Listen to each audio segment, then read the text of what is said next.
이제 사도신경으로 우리의 신앙을 고백하며 청소년교회 주일 예배를 하나님께 드리겠습니다. 나는 전능하신 아버지 하나님 천지의 창조주를 믿습니다. 나는 그의 유일하신 아들 우리 주 예수 그리스도를 믿습니다. 그는 성령으로 잉태되어 동정녀 마리아에게서 나시고 본디오 빌라도에게 고난을 받아 십자가에 못 박혀 죽으시고 장사된 지 사흘 만에 죽은 자 가운데서 다시 살아나셨으며 하늘에 오르시어 전능하신 아버지 하나님 우편에 앉아 계시다가 거기로부터 살아있는 자와 죽은 자를 심판하러 오십니다. 나는 성령을 믿으며 거룩한 공교회와 성도의 교제와 죄를 용서받는 것과 몸의 부활과 영생을 믿습니다. 아멘.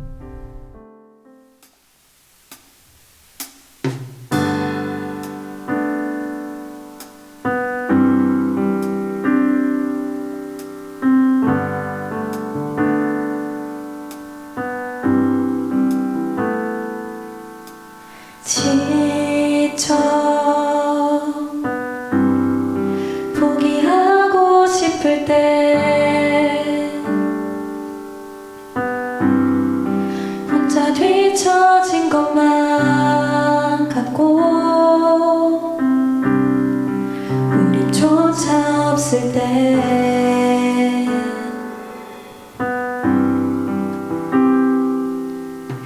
세상에 소리가 들리네. 사랑받을 자격 없다고 너는 할 수 없다고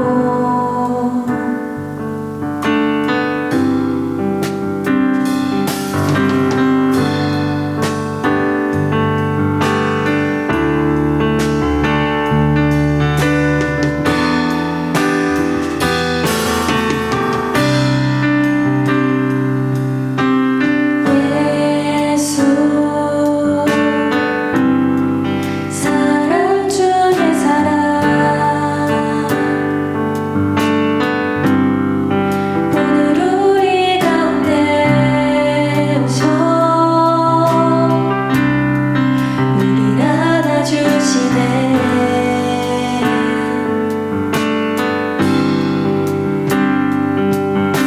하늘에 소리가 들리네. 나의 사랑하는 자들아 일어나 함께 가자.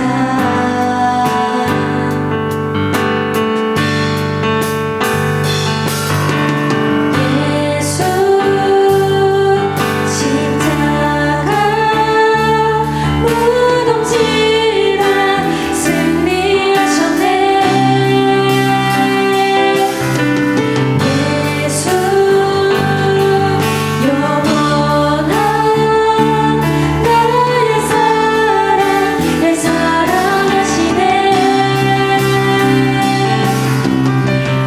예수 십자가 무덤지나 승리하셨네. 예수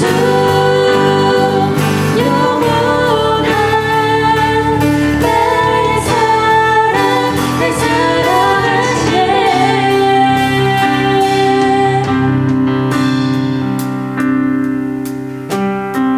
사랑 두려운 것 없네. 사랑 날 자유케 하네. 그 사랑 지금 우리 가운데. 사랑 두려운 것 없네. 사랑 날 자유케 하네. 그 사랑 지금 우리 가운데. 사랑 두려운 것 없네. 사랑 날 자유케 하네. 그 사랑 지금 우리 가운데.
십자가 무덤 지나 승리하셨네.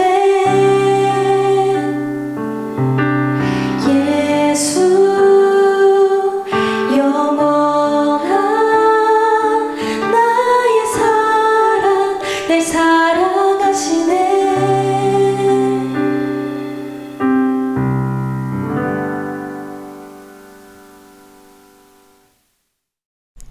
오늘 하나님께서 우리에게 주시는 말씀은 요한복음 21장 1절에서 6절까지의 말씀입니다. 그 후에 예수께서 디베랴 호수에서 또 제자들에게 자기를 나타내셨으니 나타내신 일은 이러하니라. 시몬 베드로와 디두모라 하는 도마와 갈릴리 가나 사람 나다나엘과 세베대의 아들들과 또 다른 제자 둘이 함께 있더니 시몬 베드로가 나는 물고기 잡으러 가노라 하니 그들이 우리도 함께 가겠다 하고 나가서 배에 올랐으나 그날 밤에 아무것도 잡지 못하였더니 날이 새어 갈 때에 예수께서 바닷가에 서셨으나 제자들이 예수이신 줄 알지 못하는지라. 예수께서 이르시되 얘들아 너희에게 고기가 있느냐? 대답하되 없나이다. 이르시되 그물을 배 오른편에 던지라. 그리하면 잡으리라 하시니 이에 던졌더니 물고기가 많아 그물을 들 수 없더라. 아멘.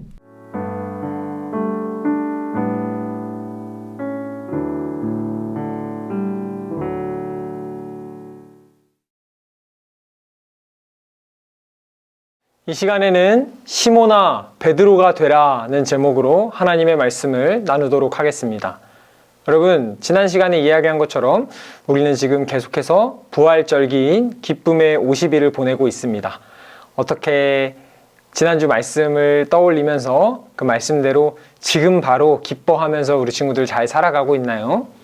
만약 요즘에 시험 기간이라 힘들어요, 여러 가지로 어려움이 있어서 그렇게 기쁜 것 같지 않아요 라고 말하는 친구들은 오늘 말씀을 통해서 다시 한번 하나님께서 주시는 그 기쁨이 여러분들 안에 가득가득 커져갈 수 있기를 바랍니다.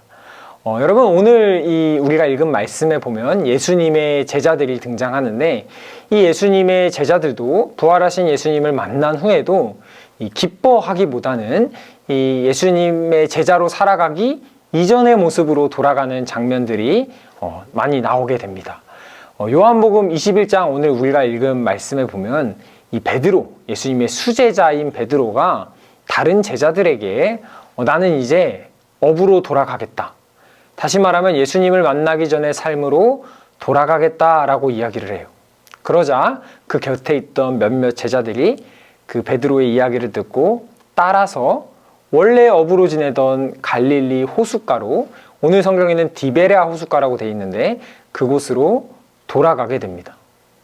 그런데 조금 전에 전사님이 방금 이야기한 것처럼 지금 이 제자, 특별히 이 수제자인 시몬, 예수님의 제자인 이 베드로가 이전의 모습으로 돌아가는 이 시점이 예수님께서 돌아가신 직후, 바로 직후가 아니라 예수님께서 돌아가신 후에 3일 만에 부활하시고 수차례 그 부활하신 몸을 제자들에게 보여주신 상황에서 이런 결정을 내렸다라는 것이죠.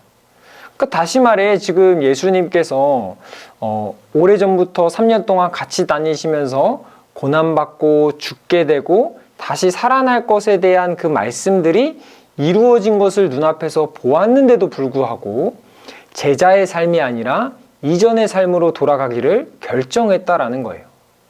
왜 그랬을까? 전사님 이제 고민을 좀 해봤는데 아마도 베드로는 3번이나 예수님을 모른 척하고 내가 수제자로서 죽음까지도 예수님을 잘 따라가겠다, 어떤 어려움이 와도 나는 함께 하겠다라고 다짐했는데 그 약속을 지키지 못하고 예수님을 모른 척하고 심지어는 예수님을 욕하고 그랬던 것들이 생각나서 차마 예수님의 제자로서 다시 살아가는데 스스로가 너무 부끄러워서 이전의 모습, 제자가 아닌 다시 어부의 모습으로 돌아가려고 하지 않았나 싶습니다.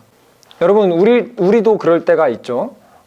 우리가 수련회 때 뜨겁게 기도하고 또 어떤 그 주일에는 말씀을 들으면서 막 마음이 뜨거워져서 그래, 하나님 뜻대로 살아야지, 예수님의 제자답게 살아야지 라고 결심했는데 예상치 못한 어려운 일이 찾아오거나 몸이 피곤하거나 혹은 지금처럼 시험 기간이 다가오면 내가 했던 그런 결심들을 잘 지키지 못하고 또 하나님의 뜻대로 잘 살지 못해서 이제 그만해야겠다. 나는 진짜 맨날 마음만 먹고 왜 잘 하지 못하지? 뭐 이런 생각을 하면서 예수님의 제자로 다시 한번 열심히 살아가려고 노력하기보다는 그냥 이 정도만 해야겠다라고 힘을 빼거나 아니면 하나님과 멀어지게 되는 그런 경우도 있는 것 같아요. 그런데 지금 그런 마음을 가지고 제자의 삶이 아닌 이전의 모습으로 돌아간 그 시몬 베드로에게 예수님께서 또다시 한번 찾아가십니다. 오늘 본문 1절의 말씀을 한번 읽어보도록 하겠습니다. 그 후에 예수께서 디베랴 호수에서 또 제자들에게 자기를 나타내셨으니 나타내신 일은 이러하니라. 아멘. 오늘 예수님께서 이 디베랴 호숫가 갈릴리 호수로 다시 어부의 생활로 돌아간 제자들에게 또 찾아오셨어요. 예수님께서 이 제자들을 다시 한번 찾아오신 이유, 또 찾아오신 이유는 무엇이냐면요. 예수님께서 처음 제자들을 부르셨을 때 이제 더 이상 물고기를 낚는 어부가 아니라 사람을 낚는 어부로 부르셨기 때문이에요. 그 역할, 하나님의 나라를 이루어가는데 아주 중요한 사람들로 예수님께서 부르셨기 때문에 낙심하거나 포기하지 않고 다시 한번 나와 함께 그 일을 하자고 예수님께서 그들을 부르러 가신 거죠. 여러분, 마태복음 4장에 보면 예수님께서 제자들을 처음 부르시는 장면이 나오는데 우리 그 부분도 한번 찾아서 읽어보도록 하겠습니다. 마태복음 4장 18절에서 19절까지의 말씀을 같이 한번 읽어보겠습니다. 시작. 갈릴리 해변에 다니시다가 두 형제 곧 베드로라 하는 시몬과 그의 형제 안드레가 바다에 그물 던지는 것을 보시니 그들은 어부라. 말씀하시되 나를 따라오라. 내가 너희를 사람을 낚는 어부가 되게 하리라 하시니. 아멘. 여러분, 이 베드로와 이 제자가 평범한 어부의 삶을 살아가고 있었어요. 그때 이름이 시몬이었습니다. 굉장히 흔한 이름이었어요. 근데 수많은 시몬 중에 예수님께서 그를 제자로 택하셔서 더 이상 그냥 스스로 배부르기만 한 그런 물고기를 낚는 삶이 아니라 수많은 생명을 살리는 사람을 낚는 어부로 부르셨어요. 그러면서 새로 지어주신 이름이 베드로라는 이름이에요. 그러니까 다시 말해 지금 이 시몬 베드로는 시몬이라는 예전의 이름을 뒤로 하고 예수님의 제자가 되어 수많은 생명을 살리는 사람으로 예수님께 부름을 받았던 사람이죠. 그렇기 때문에 예수님께서 그 베드로로서의 삶을 다시 한번 살아가라고 지금 베드로에게 다시 찾아오신 거예요. 여러분, 혹시 내가 자꾸 하나님께 마음 먹고 하나님 뜻대로 살아가려고 했는데 또 자꾸 실수하고 넘어지니까 나 이제 더 이상 안 할래, 자격이 없어, 혹은 하나님이 이런 나도 기뻐하실까라고 생각하는 친구들이 있나요? 그러면 오늘 이 말씀을 기억하세요. 하나님께서는 한번 여러분들을 부르신 것을 절대로 후회하지 않으시고 지금 여러분들만 할 수 있는 일이 있고 여러분들을 향한 계획이 있어서 오늘 말씀을 통해서 또 여러분들을 찾아가시는 거예요. 나와 함께 하자. 이전에 그런 어떤 예수님을 믿기 전에 삶의 모습을 뒤로하고 진짜 너의 마음이 뜨거웠던 그때로 예수님의 제자로 다시 한번 살아가자라고 오늘 말씀을 통해서 여러분들에게 다시 한번 초청하시는 거예요. 여러분, 오늘 말씀을 통해 다시 한번 예수님의 제자로 살아갈 수 있기를 여러분 간절히 바랍니다. 여러분, 하나님이 없는 삶, 예수님의 제자이면서 예수님과 함께하지 않는 삶이 어떤 모습인지 우리 오늘 말씀을 통해서 잠깐 더 보도록 하겠습니다. 지금 이 베드로와 제자들이 밤이 새도록 이제 어부니까요. 원래 자기가 하던 일이니까 잘 할 거 아니에요. 물고기를 낚는 일을. 이 호숫가에서 밤새도록 그물을 내리면서 물고기를 잡았는데요. 오늘 성경의 기록에 보니까 뭐라고 기록하고 있냐면 밤이 새도록 그물을 내렸는데도 불구하고 물고기를 한 마리도 잡지 못했다라고 기록하고 있어요. 여러분, 이 말은 무슨 뜻일까요? 예수님의 제자로서 살아가는 사람들이 예수님과 함께하지 않는 삶을 살아간다는 것은 밤이 새도록 아무리 많은 노력을 하더라도 아무것도 건져내는 것이 없는 그런 허무한 삶이 된다라는 것이죠. 여러분, 우리가 예수님을 믿는 사람이라는 새로운 정체성을 가지게 되었잖아요. 그런데 그런 새로운 정체성을 가진 사람들이 예수님과 동행하지 않고 하나님의 말씀에 순종하지 않고 살아간다면 그것은 마치 그물에 물고기가 한 마리도 잡히지 않은 것 같은 허무한 삶이 된다라는 거예요. 지금 당장 내가 많은 노력을 하고 이 사회가 만들어 놓은 어떤 시스템 안에서 잘 성공하고 잘 살기 위해서 아무리 최선을 다한다고 할지라도 마지막 그 끝에 그 결과적으로 그 내용을 봤을 때, 우리의 삶의 내용을 쫙 펼쳐봤을 때 하나님이 의미 있다고 하시는 인생은 아니라는 것이죠. 그것을 오늘 우리 제자들에게 이 사건을 통해서 보여주고 계시는 거예요. 제자는 여러분 예수님과 함께 할 때 비로소 의미 있는 삶을 살게 되는 거예요. 예수님과 함께 하지 않는 삶은 아무리 열심히 밤새 그물을 내려도 한 마리도 물고기를 낚지 못하는 허무한 삶이 되고 만다라는 거죠. 그래서 밤이 새도록 이렇게 그물을 내리고 한 마리도 잡지 못해서 지쳐있는 제자들에게 오늘 예수님께서 다가가셔서 이렇게 말씀하세요. 우리 오늘 요한복음 21장 5절에서 6절까지의 말씀을 같이 한번 읽어보겠습니다. 예수께서 이르시되 얘들아 너희에게 고기가 있느냐 대답하되 없나이다. 이르시되 그물을 배 오른편에 던지라 그리하면 잡으리라 하시니 이에 던졌더니 물고기가 많아 그물을 들 수 없더라. 아멘. 여러분 지금 예수님께서 물어보시죠. 예수님이 없는 삶, 하나님과 함께하지 않는 삶이 허무하지 않니? 뭐 물고기가 건진 것이 있니? 물어보는 거죠. 아무것도 없습니다 라고 얘기하자 예수님께서 배 오른편에 그물을 던져라. 그렇게 하면 많은 것을 잡으리라 고 오늘 말씀하고 계시는 거예요. 여러분 꼭 배 오른편에 그물을 던져야 될까요? 여러분 그 물가, 호숫가에서 오른편, 왼편, 앞, 뒤가 뭐가 그렇게 중요하겠어요? 뭐 어디가 막혀 있는 것도 아닌 밑에는 뻥 뚫린 이 바닷가 호숫가인데요. 오른편에 던져서 물고기를 잡을 수 있다면 왼편에 던져서도 그물을 던져도 물고기를 잡을 수 있겠죠. 그런데 오늘 구체적으로 오른편에 그물을 던지라는 말은 하나님의 말씀에 순종해라 그리하면 잡으리라는 말씀을 우리에게 해주시는 거죠.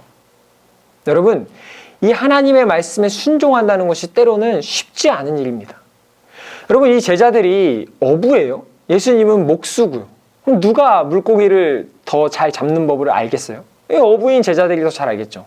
그러니 하나님의 말씀이 들려올 때 곧바로 순종하는 마음이 들기가 어려운 거예요. 더군다나 나의 생각과 다르면 그 하나님의 말씀에 순종하는 것이 굉장히 어렵죠. 아니 내가 밤이 새도록 지금 그물을 던졌는데도 못 잡았는데 지금 오른편에 던진다 한들 뭔가 잡힐까?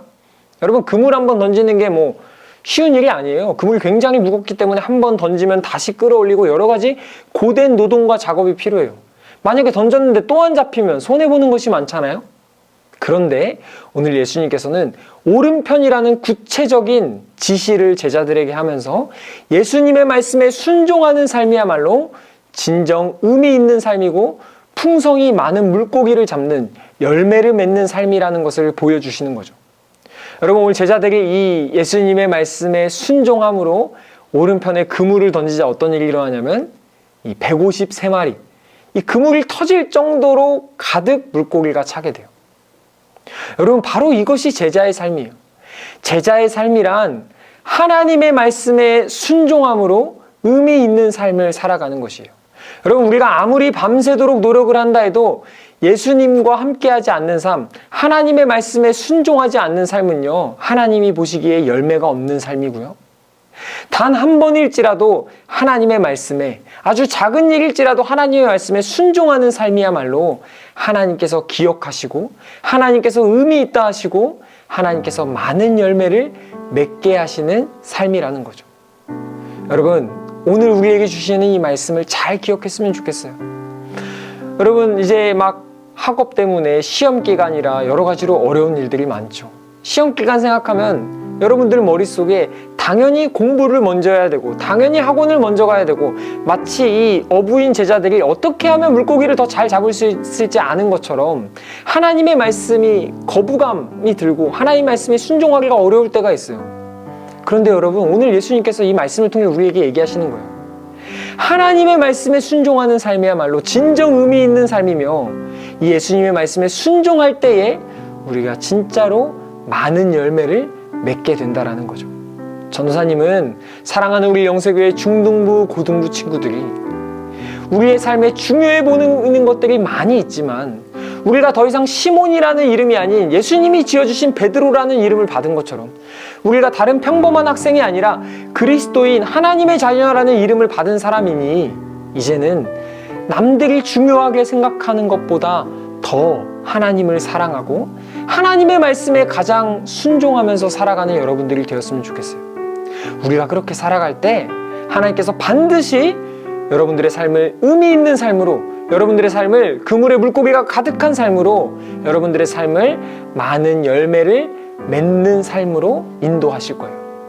오늘 이 말씀을 믿고 그렇게 예수님의 말씀에 순종하며 살아가는 우리 영세교회 중등부, 고등부 친구들 될 수 있기를 간절히 바랍니다. 여러분, 그러면 오늘 우리에게 주신 말씀을 기억하면서 이 시간 함께 기도하도록 하겠습니다. 살아계신 하나님, 감사드립니다. 오늘 말씀을 통해 진정 제자의 삶이 무엇인지 우리에게 말씀하여 주시니 감사드립니다. 하나님, 이 세상을 살아간다는 것이 때로는 힘들고 어려워서 우리가 다시 자꾸만 제자가 아닌 이전의 삶의 모습으로 돌아가려 할 때가 있었습니다. 오늘 말씀을 기억하며 예수님의 말씀에 순종하는 삶이야말로 진정 의미 있는 삶이며 더 많은 열매를 맺는 삶이라는 것을 알게 되었으니 이제 우리가 그런 삶을 살기로 결단하며 나아갑니다. 하나님, 우리에게 믿음을 더하여 주시고 용기를 더하여 주셔서 이 세상을 살아가는 동안 날마다 하나님의 말씀에 순종하며 살아갈 수 있도록 도와주시옵소서. 감사드립니다. 예수님의 이름으로 기도드립니다. 아멘. 하늘에 계신 우리 아버지, 아버지의 이름을 거룩하게 하시며 아버지의 나라가 오게 하시며 아버지의 뜻이 하늘에서와 같이 땅에서도 이루어지게 하소서. 오늘 우리에게 일용할 양식을 주시고 우리가 우리에게 잘못한 사람을 용서하여 준 것 같이 우리 죄를 용서하여 주시고 우리를 시험에 빠지지 않게 하시고 악에서 구하소서. 나라와 권능과 영광이 영원히 아버지의 것입니다. 아멘.